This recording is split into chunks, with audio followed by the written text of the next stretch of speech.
सुप्रभात बच्चों, हिंदी कक्षा में तुम सबका एक बार फिर से बहुत बहुत स्वागत है।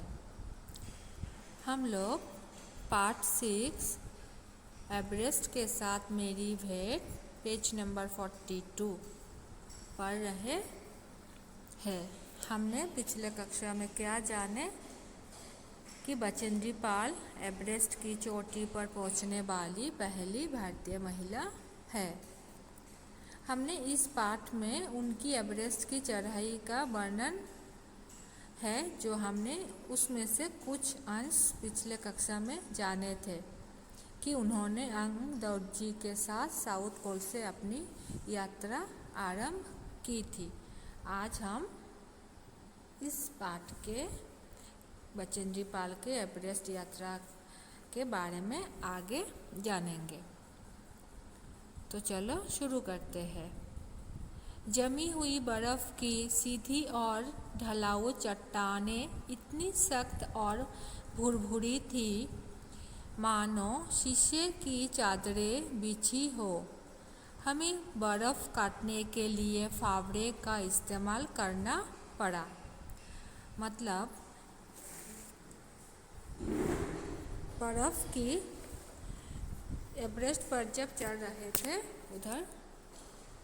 उधर बर्फ की सीधी और ढलाऊ चट्टानें बहुत सख्त थे, तो उनको काटने के लिए फावड़े का इस्तेमाल उन लोगों को करना पड़ा। 2 घंटे से कम समय में ही हम शिखर कैंप पर पहुंच गए। अंग दौड़जी ने पीछे मुड़कर पूछा, क्या तुम थक गई हो? अंग दौड़जी ने बचेंद्री पाल से पूछा, क्या तुम थक गई हो? मैंने जवाब दिया, नहीं। बचेंद्री पाल ने जवाब दिया, नहीं। यह सुनकर वे बहुत अधिक आश्चर्यचकित और आनंदित हुए। फिर थोड़ी चाय पीने के बाद हमने पुनः चढ़ाई शुरू की। जब बचेंद्री पाल ने बोली कि वे थके नहीं हैं, तब अंग दौड़जी बहुत खुश हो गए और फिर उन लोगों ने चाय पिए। चाय पीने के बाद उन लोगों ने फिर से चढ़ाई शुरू की। लहाटू एक नायलॉन की रस्सी लाया था। लहाटू भी उनके दल का ही एक सदस्य था जिन्होंने नायलॉन की रस्सी लाया था। अंग दौड़जी और मैं रस्सी के सहारे चढ़े, जबकि लहाटू एक हाथ से रस्सी पकड़े हुए बीच में चला। यहाँ पर देखो, एक तस्वीर दिए हुए 3 लोग जो रस्सी के सहारे बर्फ के पहाड़ के ऊपर चढ़ रहे हैं। इनमें से एक है बचेंद्री पाल, एक है लहाटू और एक है अंग दौड़जी। तो ये तीनों रस्सी के सहारे चढ़ाई करने लगे।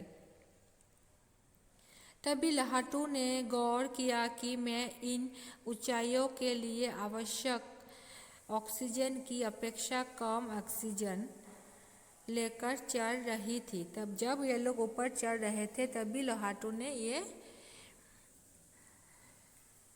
देखा कि ऊपर चढ़ने के लिए जितने आवश्यक थे, ऑक्सीजन आवश्यक थे 4 लीटर, लेकिन बचेंद्री पाल ने लगभग 2.5 लीटर प्रति मिनट के अनुपात से ऑक्सीजन लेकर चल रही थी।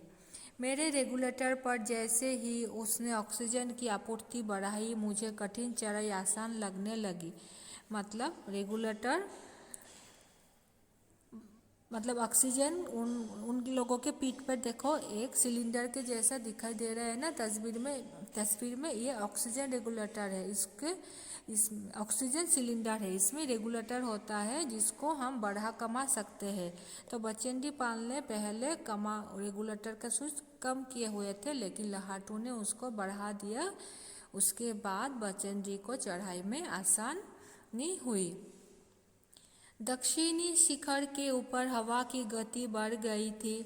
उस ऊंचाई पर तेज हवा के झोंके भूरे बर्फ के कणों को चारों तरफ उड़ा रहे थे, जिससे दृश्यता नहीं के बराबर हो गई थी। मतलब हवा के कारण बर्फ उड़ रहे थे और कुछ दिखाई भी नहीं दे रहे थे।